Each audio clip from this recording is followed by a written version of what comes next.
Can you see that? Not currently. I'm not doing it that way right now, but I probably will later. Excuse me. Please get some food.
All right. Well, nobody's online viewing yet. That's all right. At least I'm not seeing any viewers. It's okay. It's not quite 2, I guess. Oh, it is according to it is according to my computer, but the bird clock over there still says it's about 1 minute to owl. It's a clock with pictures of birds instead of hours, and well, 1 minute, not 1 minute to owl, 1 minute to woodpecker, I guess. It used to have, oh, hello, people are here. The clock used to be, I was saying this clock that you can't see, I'll get it.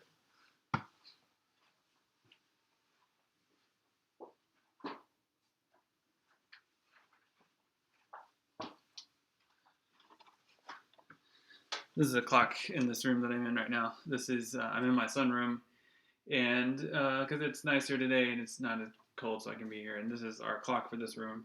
And, you know, I got this at Goodwill sometime, but it's not even close to accurate. Hang on. It's not 1 minute to woodpecker, it's 1 minute to chickadee. Anyway, when the battery's fully charged on this, it actually makes bird noises at each hour instead of, like, you know, so when it's 2 o'clock, you hear the chickadee sound. If you listen, you might actually hear a chickadee outside. I mean, there are a couple of those around, I think. No, that's not a chickadee. There's something, I think it's a robin going right now. Anyway, let me go hang this back up. I'll be right back.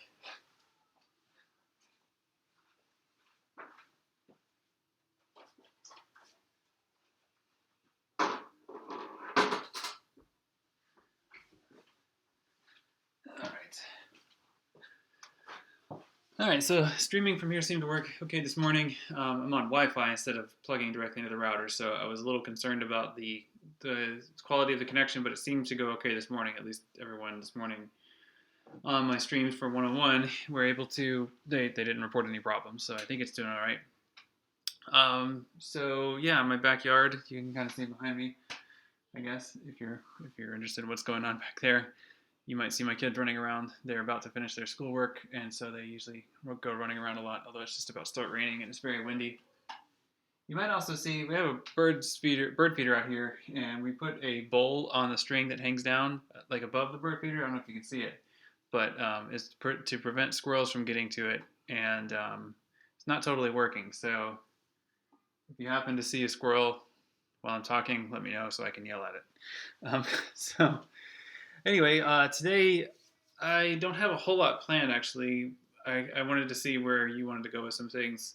I've got the Google Doc up here, and I added a bit more to it. There's more to add. No one really added anything to it on Wednesday or since Wednesday, so I think maybe you weren't sure what to do with it. So I put a little bit of content in there, and I can work through it and talk through it, and also invite you to edit it as well. Somebody added something at the bottom, good graphs. I don't think I wrote that phrase, so that's something that we can work into the template of the rubric, perhaps. I think that's probably what you meant.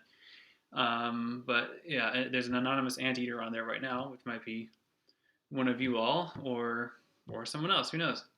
So there's yeah, we'll get back to that in a bit. I wanted to talk to a couple points from Steve Ramsey's chapter. This is the chapter that goes in some pretty interesting directions, and I don't know if they're useful, but they're interesting. So I'm going to try to tease out some of the things that I think are interesting, but hopefully we'll be able to find it useful as well. And remember, we're trying to find things that you can put into your projects, so ideas or techniques. So let's see what we can find here. That's our main goal. There's a couple of pretty interesting examples that I can probably explain, and that might help a bit. But basically, he's trying to get at a different way of thinking about knowledge. So that's always the big issue for him.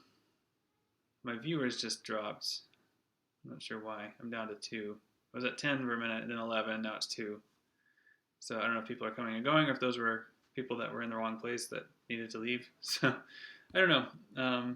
But while I'm talking, Discord is a good place for whatever. I have that up on this computer, and then I have the Twitch chat on the other computer here. So yeah, so Allison, you're saying you see 8 viewers. I still see 2, but at least there's 3, I guess, if it's Rhiannon, Alyssa, and Allison. So anyway, I'll keep talking, and whoever's watching, you can enjoy that, I guess, if you'd like. So I was going to add, I on Monday's stream, I talked through the corpus a little bit, and I showed you how to put one together, and then I just realized I intended to upload that to this assignment page just to show you it as an example. But I did that on a computer at the HCC, and I forgot to upload it or save it anywhere else. So I'm going to have to redo that. I think it was pretty straightforward. I hope you're able to follow that, but I do want to give you like that sample just to have that. So I'll try to do that today and get that up in there. I don't have a fresh corpus currently, so I'll recreate the one that I did for that video, and I'll put that in there. But you should still be working on your corpus. So if you have corpus issues or questions, this would be a good time to put them in Discord or Twitch chat. Or if you have a corpus that you think you're done, you want to share it, that would be great. I'd love to see what you're coming up with. You can share it in one of those means, or you can even submit it. It looks like no one submitted it yet, which is fine. But if you think it's ready to look at, then by all means share it so I can let you know what I think and see if I have any suggestions to improve it. Okay, so let me kind of talk through some of the key points from Ramsey and like what I see as the key points, and then see if you have any questions, and then we'll talk a bit about the project rubric. Another thing, I see a question from Allison, but another thing I wanted to ask you all about is on the stream on Wednesday, Alexandra asked about doing an Ngram tutorial, and I can definitely do that. So maybe if you have other tutorials you'd like to request, let me know so that I can put those into a schedule, and then I can have some things to do over the next few streams. So let me know if there's a particular technique or concept you'd like to see me do in a stream, and I'll try to get to that. So the question, okay, so yeah, another one for Ngram. So Allison, your question is, when creating the corpus, can I use Google Sheets instead? And in that case, how do I make it a zip? So I'm not sure what you mean by instead. If you mean by instead of Microsoft Excel, then yeah, absolutely. But a spreadsheet, whether it's Google or Microsoft Excel or anything else, that's your metadata. That's going to be describing the corpus. The corpus itself is the list of text files. So that's whatever your text files are. And those are going to be a folder. And what I'm asking you to do is put all of that together. So it's your metadata spreadsheet and your text files all into a single folder. And then with that folder, zip that folder up and then submit that folder. So I don't know if that makes sense because I just explained it as opposed to demonstrating it. If you would like, if you think it'd be helpful, I can do it today on the stream again. But let me talk through some stuff with Ramsey first, and then we'll get there perhaps. So with Ramsey, there's several things that he is writing to. He's writing to an audience that he expects to understand certain references and things that he's talking about as he goes through this. And the big one is in the title of this chapter. So the title is called Potential Literature, and this is a reference to the Oulipo, which is a group he talks about later on, which is a French organization, and it's a French acronym for the Organization for Potential Literature. And so that's where this title for this chapter comes from.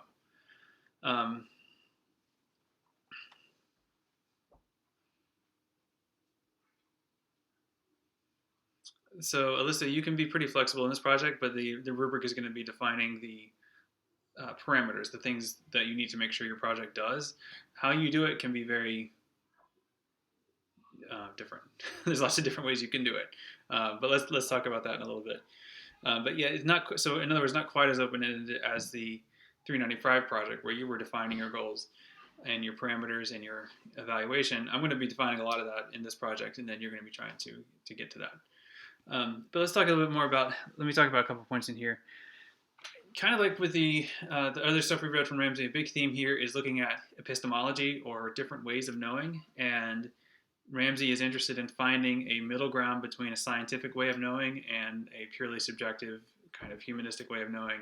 And for him, he arrives at this inspiration point from, it's a French name, so I think it's pronounced Jarry, but I mentally always pronounce it Jerry because that sounds funny to me, I think. But so he finds pataphysics as this interesting middle ground, this interesting way of thinking about knowledge that is acknowledging subjectivity and working from that as a given. It gets pretty wonky, like wonky in the sense of lots of cross-reference and lots of conditions and lots of specific applications. And when I say it, I mean Ramsey's chapter. He's trying to work through this in a pretty sophisticated way, and so if you have a hard time following it, that's understandable. I honestly kind of do too as well. But I think I've highlighted in purple the things that I think are the big takeaways here. So, he's this idea between scientific and imaginative endeavor. I think what he's saying by quoting Jarry and other people is that science already has a sense of imaginativeness in it, especially in the 20th century. And if we acknowledge that and understand it, we can try to apply it in other ways. An example of where that imaginativeness plays in is statements like this, where Jerry says, questions always define in advance the regime of their answers. If you think about it, if that sounds familiar, that is kind of an echo of what we read from Derrida, like this idea that the way you ask the question determines your answer. The answer is always predetermined by the question. If that's true, then we can never really say anything outside of language. Like language is this cage that traps everything into it in this constant system of cross-reference and internal reference, or what we call tautology. So that's that kind of thing. But Jerry is saying that that's okay. Like Jerry's saying, like, fine, let's go with it. The interesting intersection here comes from this source, Bach, or Book, I think is how he pronounces it. Christian Book is a poet, and I know of his work, and you may have heard of his work as well, because he's a conceptual writer, and his most famous work is he's attempted to encode a piece of poetry in DNA and then clone this DNA or splice or whatever this DNA into a bacteria, so that this bacteria actually has this poetry in it. And in creating that, and then setting up the possibility that this poem might, continue to live and evolve, he's sort of created this essentially immortal work that doesn't depend on media. A pretty weird idea, and I don't know, but that's what I know him from mainly, and so it's interesting that he's coming into this chapter to provide some more perspective on pataphysics, which is a philosophy of science. So it's interesting. Sorry, my kids are running around. So another example of where imaginative thinking is important for scientific thought is this idea of Schrodinger's cat. You've probably heard of the idea of the cat, like it's a thought problem. And so the idea of a thought problem is another one of these things that is described as a role for imaginativeness in science. But the thought problem with Schrodinger's cat is that it demonstrates the concept of superposition from thermodynamics, where if you're trying to understand where an electron is, you can't actually know that by observing it, because if you observe it, you're going to change its position. And so before you observe it, it's in both places, or it's in this idea of superposition where it is both here and there. And just like the cat, in the cat example, the Schrodinger's cat example, if you put a cat in a box, the cat is, we would conventionally say, alive or dead, but the superposition point of view would say it is both alive and dead, that there is both an alive cat in there and a dead cat in there. Like, that's the absurdity of superposition. And it sounds absurd when we apply it to cats. It is also absurd when we apply it to thermodynamics, but we get it. Like, we can still work with it, and that's what's bizarre about it. Anyway, all this is to say, like, we have to find a way to understand how to get from this to algorithms. And that's the tricky part for this chapter, I think. Some interesting stuff. History of science is an interesting thing. It's a philosophical discipline. But getting back to literature, getting back to algorithms, that takes a bit of work. So let me talk a little bit about the Oulipo. And this comes up kind of the second half of this chapter, is dealing with some of those works. Hi. Try not to bother. I'm kind of in the middle of something, so. Hey guys, we need to be super quiet now. Okay, seriously. Okay, see you later. Sorry. So the Oulipo is a 20th century French group, and they're interested in the potential of literature to become more things, and they're influential in computational creativity. People realize that some of their ideas could be programmed and then demonstrated and done programmatically, so people are creating literature out of this. We looked at them in my creative coding class.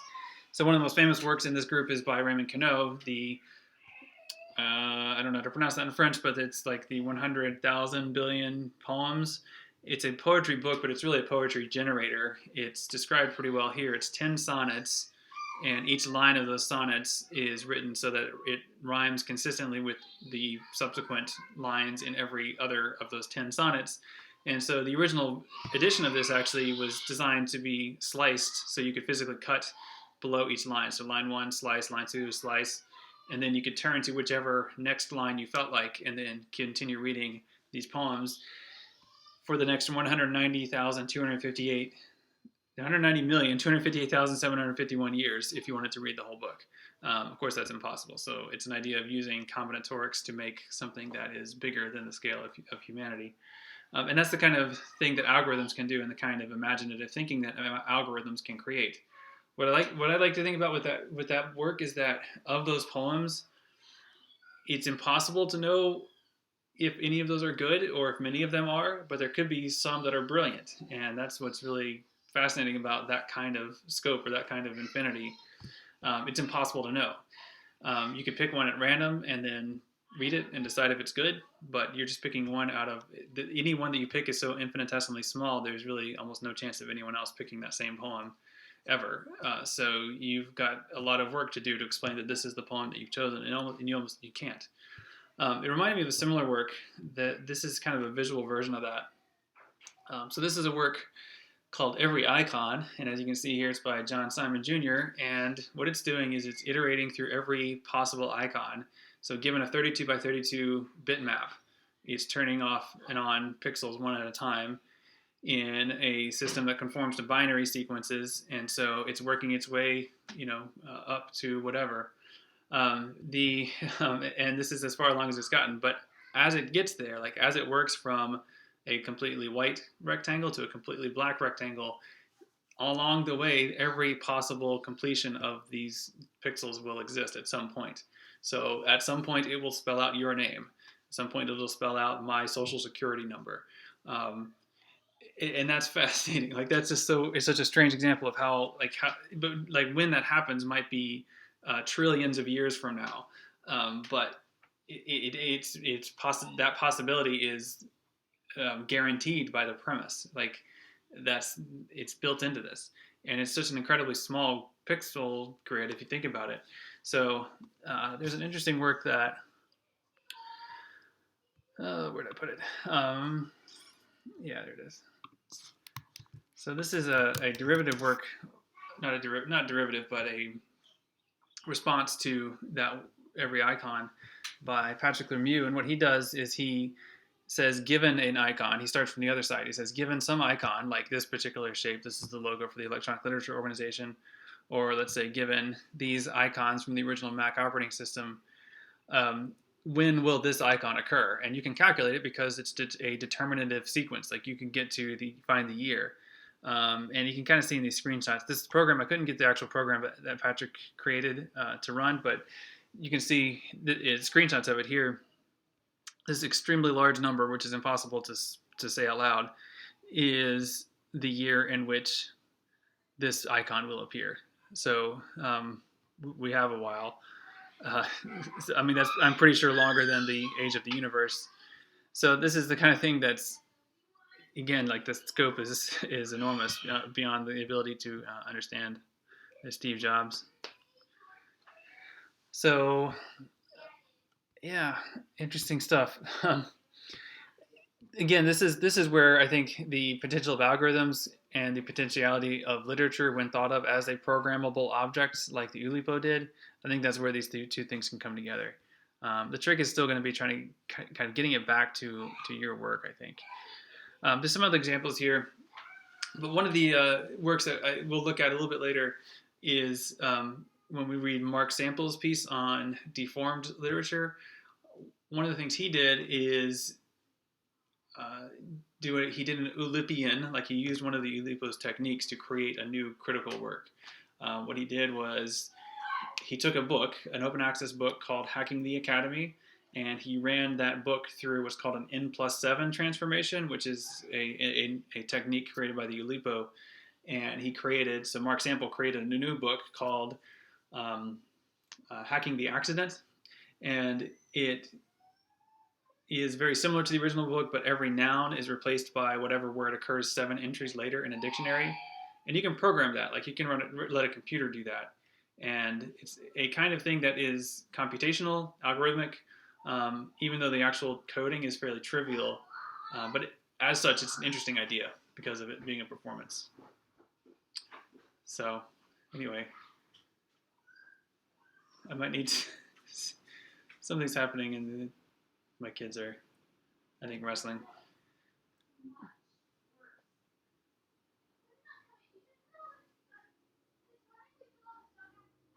I don't know what's going on, but it's okay. Anyway, so yeah, I mean, Oulipo is a lot of fun, and they have a lot of things that they can do that are computational, but not the same kinds of things we've been talking about. And that could be fun, or it could be an option for you to consider as you're thinking about building your projects. Okay, so let's take a look at here. If you have thoughts on, or even questions about Ramsey and this chapter in particular, put that in the discussion thread in Canvas for this chapter, and I'll try to respond to those there. I think I saw someone may have posted one response there already. Or you can post a link to a blog entry if you're doing your notes that way. That's totally fine. There's more to untangle there, but I think ultimately the idea is to understand what the Oulipo is and how you might be able to think along those lines for your project when we get to that option, or thinking about deformance or deformed humanities. So let's take a look here at this document, and let me explain a little bit more about it, and then start adding a bit more, and you can jump in if you'd like. So what I did is, these are the learning outcomes from the class, and this document or project that you're producing needs to be evidence that you've completed the learning outcomes for this class. Daniel, please don't mess with that. I see you there. Okay, come back later. So you have to think about the thing you create, whatever it is. If it's a traditional essay or a traditional essay with imagery or some kind of interactive thing, it needs to be giving evidence that you can do these things, so that you can choose appropriate computational methods, that you can account for data, that you can recognize scholarship, and then understand digital literary studies as a particular approach to literary theory. It's kind of a lot. So there's a lot kind of built into this project potentially. And the rubric here is an attempt to articulate the criteria that would indicate whether or not you're doing those things. So I've just done one so far. And the way when I do a rubric like this, I want to think in terms of those bullets. So this first bullet item that you see is 4 different versions of choosing appropriate computational methods that explore meaningful questions about literature. So in this one, you've got kind of 4 levels of achievement. where 1 is the best, and then 2 is not quite as far ahead, and then 3 is not great, and then 4 is unsatisfactory. So kind of levels like a grade.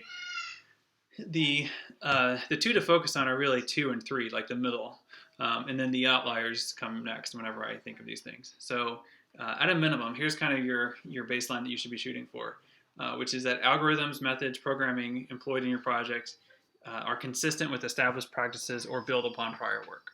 So when we think about prior work or established practices, there's a lot of great examples from the Programming Historian website. There's a lot of examples from the things we've read and some of the other tutorials that we can find as we start trying to fill out your ideas. So doing those things, doing them competently, doing them the way that the tutorial describes, that's what we're talking about there. On the other side of that, if you're working up to that, maybe you haven't implemented them well, or you've maybe used the wrong tool for the particular question that you're answering. So those are two sides of that. So on the one hand, doing okay, following an example, doing what's baseline. On the other hand, not quite getting there, or maybe using the wrong approach, or you're using the right approach badly, if that makes sense.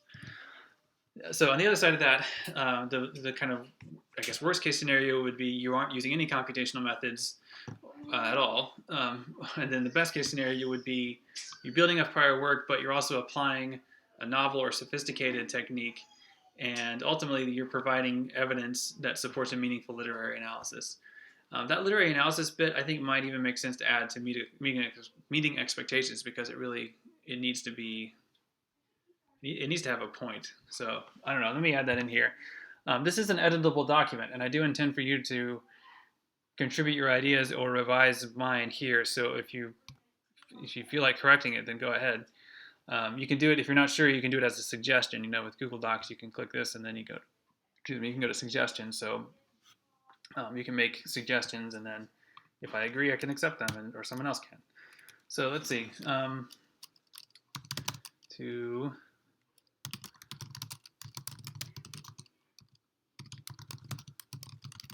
don't know. That's probably. I think that's a pretty reasonable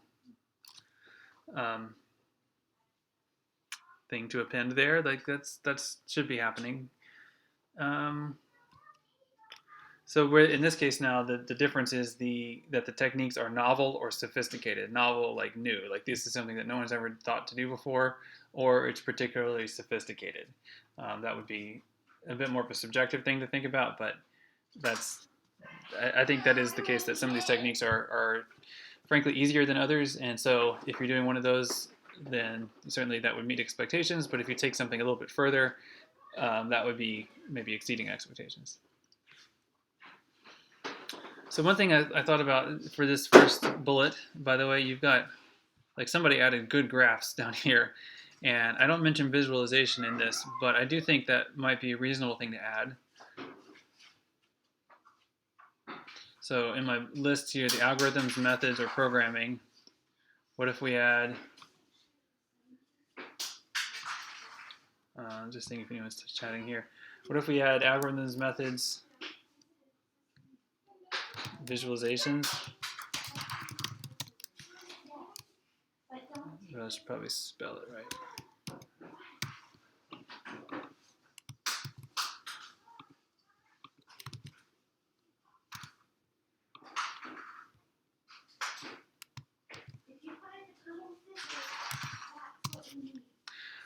I think that's a reasonable addition. It might let some of you find more success. Like, it might be something that you're kind of thinking about. So that's a place for it in there. What do you think? This is kind of hard where I'm not. I mean, this is kind of a one-sided conversation. Like, I'm saying things, but I don't. I mean, I assume you're getting it because I see you on the doc and I see you, on the Twitch thing. So I think you're watching, but I'm not sure what you think about this. So somebody let me know. You can either reply in Twitch or Discord or on the Google Doc itself. I guess we could actually do a chat over here, right? But yeah, let me know what you think. That's not that. It's here. How do we do this? There's a chat in here, isn't there?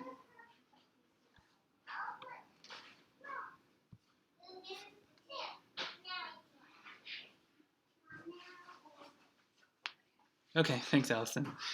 Yeah, you don't have to change anything, which is kind of confirming that these things make sense is good. Um,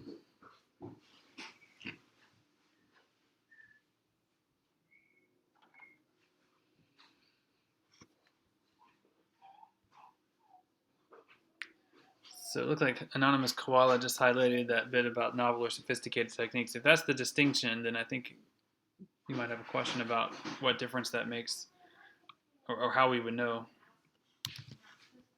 Let's make that bold because that seems to be the key question there. I think novel would just be something that no one's ever thought of, and so part of your work in that kind of project would be talking about prior work, talking about things that people have attempted, and then kind of using that to say no one's ever thought of this particular approach that I'm making, and here's why I should do it. So that would be a bit more kind of in that citation modality. Okay, well, let's just take a look at this. Let's look at the next couple bullet points maybe, and then you can find your way into it. So here we're talking about data. I mean, this is kind of circular phrasing, but basically I'm interested in data or statistics. I know some of you have actually probably have more experience working with statistics than I have. So let's make a new bullet point here, and I like to start with meet expectations. So the project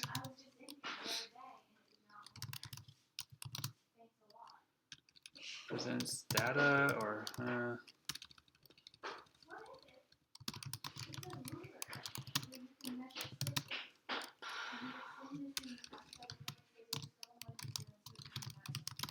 I mean, basically what I'm interested in is the idea of numeracy, or like the idea that if you're making an inference based on a statistic, that's valid, like that's actually a reasonable conclusion based on whatever you find. I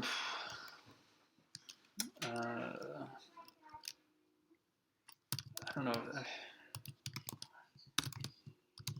Valid. I don't really like that. I'm not really happy with that phrase, but that's kind of what I'm getting at. If anyone can think of a better phrasing, then please edit that. And then let's add I'll start a less satisfactory one. And as I'm writing these, by the way, I want you to think about your project and see if you can think of where your project is here. Like if you're not sure whether your project has the ability to demonstrate statistical validity, then maybe it should, or maybe we shouldn't include this in the rubric. We should think of it differently.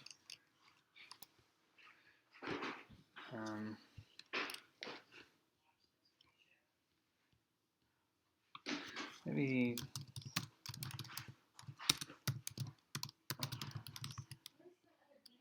derives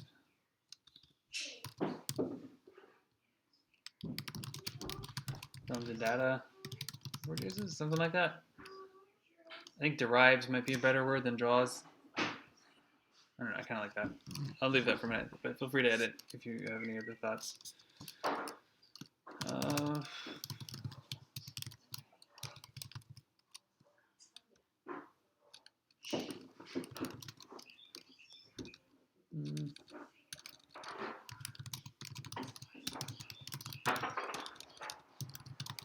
In this case, well, it's really, okay, maybe it's not so much about deriving things from the data, but like working with the data, which could include deriving conclusions, or it could also include effective visualizations.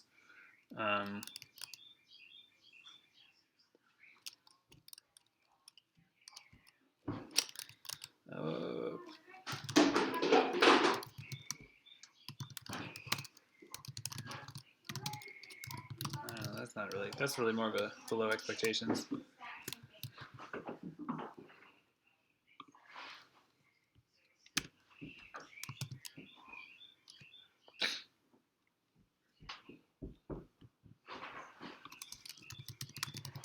Something like that, yeah, because I'm more interested in how you articulate it than the actual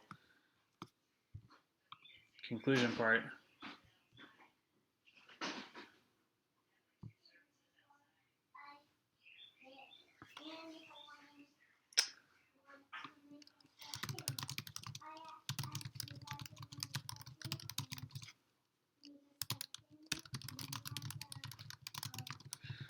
this is kind of circular, but maybe I can explain what I mean by it. Like, I mean, like you're working with the data of literature, which is essentially that you have a corpus. Like, really, what I'm talking about here is fundamentally that you have a corpus that you can work with.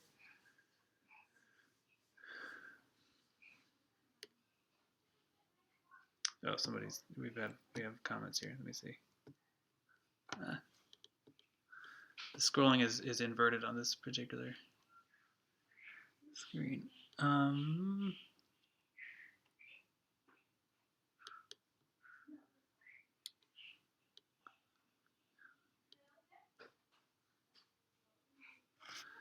Yeah, okay, so Alyssa and Rhiannon are asking about the novelty thing, so maybe one of you is the koala. My view of it, I agree that is going to be a challenge.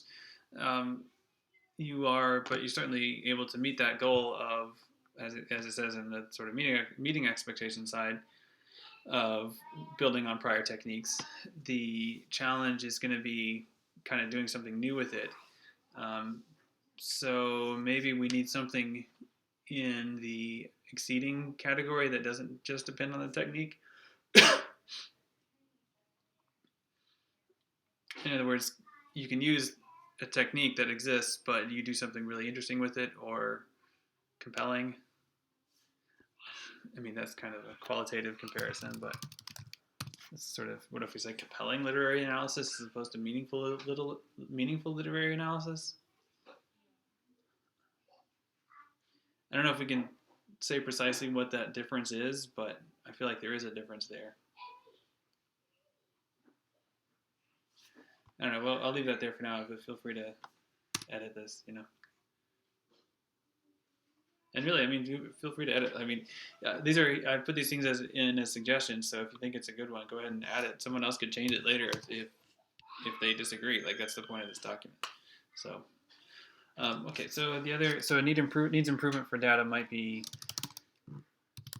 the data is incomplete or poorly defined, maybe. So it's there, but it's not. I don't know. These two things are still pretty similar to me. Let me think on the other side of it for a minute, and then go back to that one. So it should be clearly defined, well organized, and effectively incorporated into the main argument.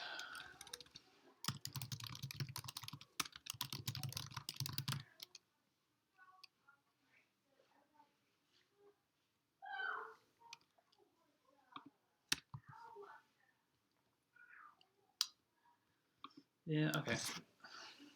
So it needs to be clearly defined, well organized, and effectively incorporated. Interpreted might be a good way to do this.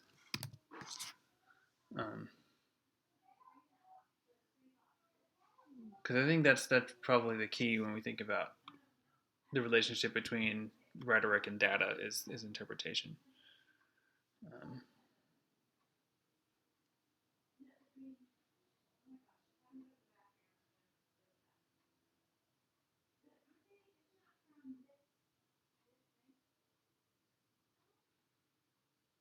I think I'm happy with the second bullet point. I think I'm going to leave it like that for now, at least.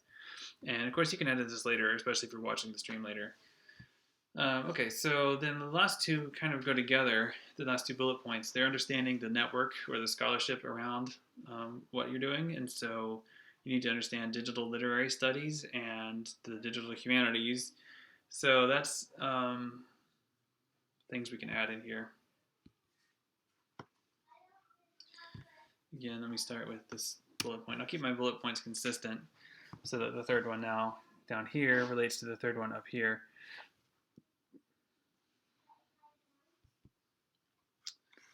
The project demonstrates let's just say this even more directly. It cites appropriate sources to contextualize its contribution to the field of digital humanities or digital literary studies. I think that's pretty good for these.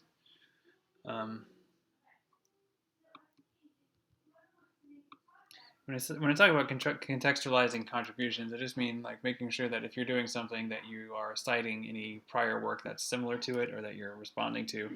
That's really all we have to do for this. And we've covered a lot of that. So in this case, maybe let's just kind of take that and then add to it.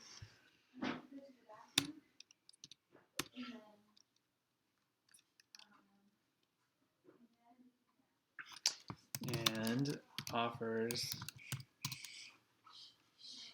I don't know if it's too, I don't know, it may be too much to ask you all to offer like transformative interpretations or something like that. I don't think that's easy. So I think that's actually pretty rare within the field to really kind of resituate the field around a new idea.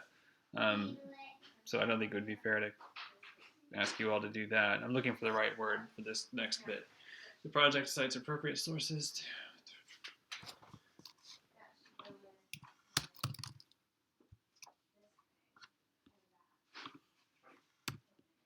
And in addition,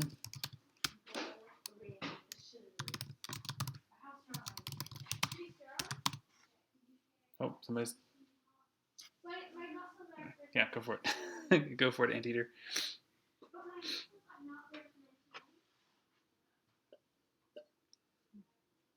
What are you looking for?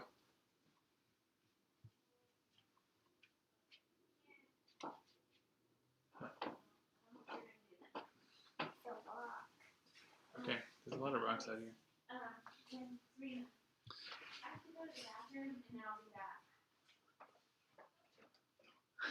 Well, I don't know, more than needed kind of, I mean, that's, I see what you're saying, is there's like looking for some excess. But if it's more than needed, then it's not necessary. Right? We want to make things that are necessary. But I get what you're saying. I just think we might need to, like, it goes above and beyond expectations, right? So it's not that it's external to the need for being there. I don't know. But yeah, I definitely see what you're saying. Yeah. Let me see. Just breaking a page now. Let's see. The project includes citations, but fails to recognize significant.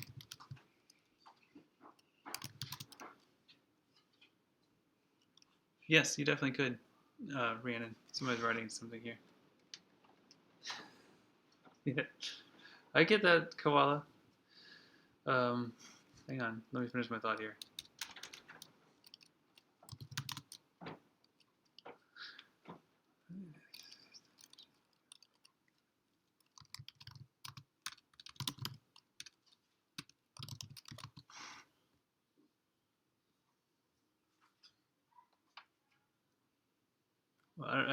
Well, I lost it. Koala was writing something. I guess they deleted it.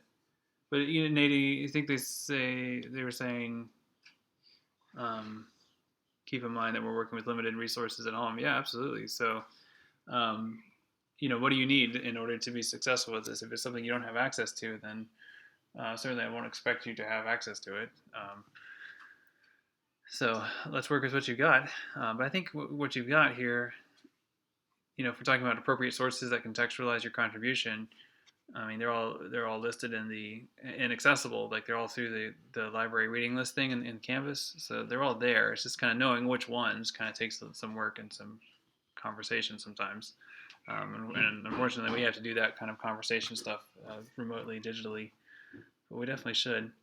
Yeah, Rhiannon, please do. I mean, if you're PokePal22, if what you've got, definitely share it. Either your corpus or your draft, if you have something like that.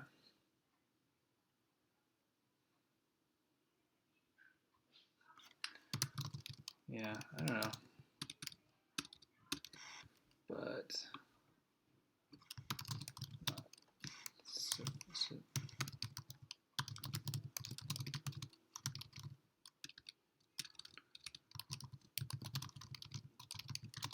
something like that.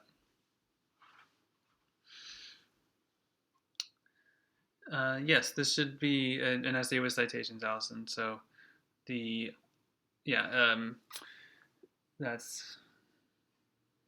that's how you do these citations. And MLA style, I prefer MLA style, but if you're committed to something else, then you can use Chicago if that's what you like or whatever else. But I prefer MLA. Just because I know it off the top of my head, I don't have to look it up. So that's what I like about it. And so that question, Allison, might actually be a good one for logistics. So let's add a bit here, and then let me invite you to contribute something here if what I described doesn't work with what you're working on. Let me make this normal.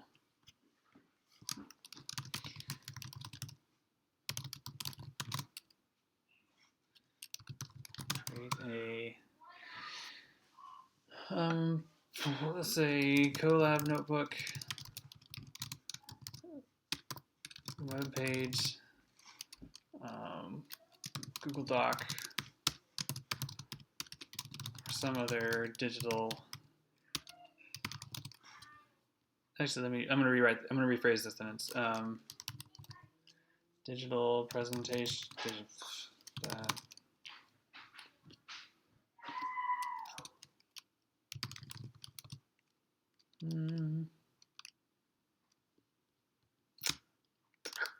Trying to list all the possibilities that you could do here. Create a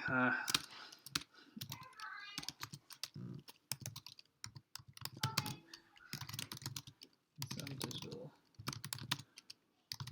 in which you can embed graphics, code, or other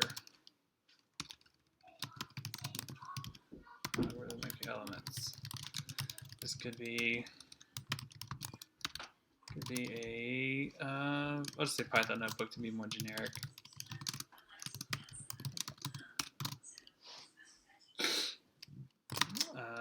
It could be a static HTML,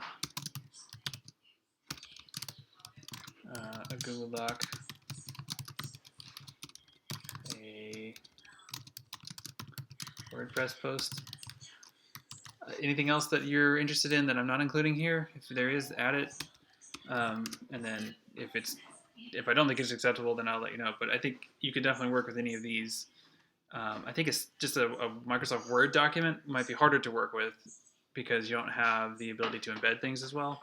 But that's what this is what I can clearly see as possibilities right now. We're getting kind of long here, so I want to wrap it up soon. But you could, just add it, Koala. You don't have to ask.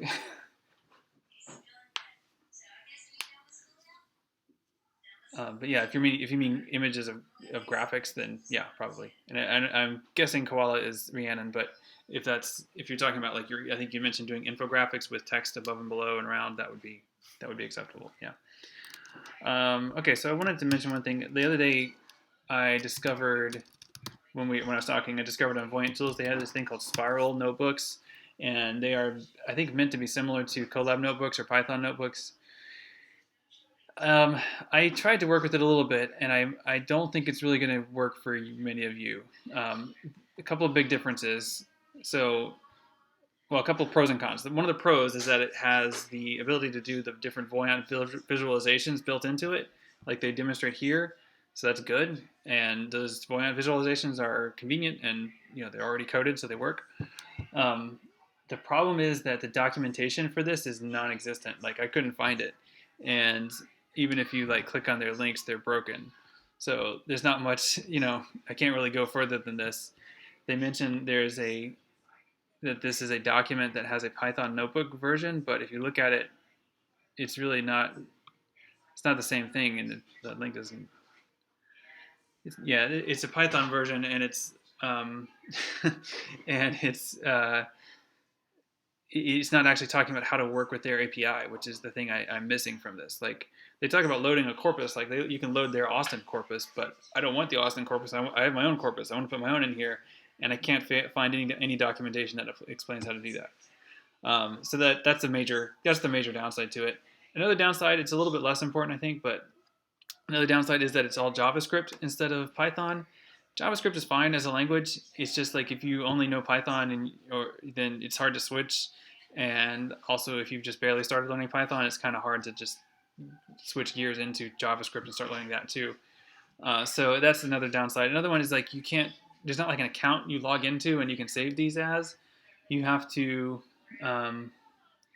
you save it and then it just generates a URL, and then like you have an access code, so you have to actually like copy this down somewhere else and then you can access it later.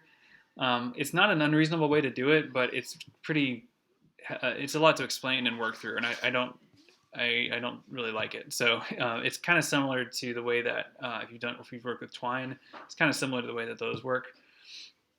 Those Twine games are stored but not really stored. It's kind of like that. So I don't know. I might keep playing with it. Just again, the convenience of having the Voyant visualizations is pretty cool, but there's just too many other issues that I think the cons outweigh the pros for Spiral notebooks. If you would like to play with it, then by all means. But I'm not so keen on that. Yeah. Yep. Well, and I think I might rephrase that a little bit, but yeah, that's I mean basically the idea that you mentioned the other day, Rhiannon, that's acceptable. Yeah, and I'll make sure that the phrasing here includes that. Okay, so I'm going to wrap it up. I've been going for about 50 minutes at this point, so thanks for watching and sticking through all the way through this. I will keep working on this document for a few minutes, and you're welcome to as well, just to kind of flesh it out and make sure things make sense. It's kind of hard to type and talk at the same time, so give me a few minutes to work on it a bit more. But I really do. I'm serious about like editing it yourself. Like this is something that I think would happen a lot more naturally in person if I were able to hear your ideas verbally and we could sort of work with it on the whiteboard. But this will have to do for now. So, all right. Well, yeah, I'm gonna wrap it up. Thanks for watching. On Monday, we'll keep things going with the third chapter from Steve Ramsey. I'll kind of talk through some key points from that. And what else? Oh yeah, let me know if you have particular tutorials you'd like for me to. So I don't know if you can hear all the noise, but my son is screaming upstairs. Not because he's hurt; he just screams a lot. What was I saying? Oh yeah, so if you have a particular tutorial you'd like for me to work through, then I can do that. Alexandra was asking about n-grams, and Programming Historian has an n-gram or a keyword in context tutorial, and I think it looks like you kind of need to do 3 of them in a row to really get something you can work with. So maybe I'll do a video of that, and maybe I'll do a session of that, maybe, like Monday or Wednesday next week. So yeah, I'll let you know. Just stay tuned. Keep checking things in Canvas. All right, so I'm going to turn it off. Thanks for watching. Have a good weekend. I'll be online for the rest of the day, but I might be going offline over the weekend just to kind of have some information isolation. But so I may be a little slower in getting back to you this weekend, but definitely I'll be online for the rest of the day probably. So let me know how things are going. Have a good weekend, and I'll see you Monday, I guess. And I'm gonna stop.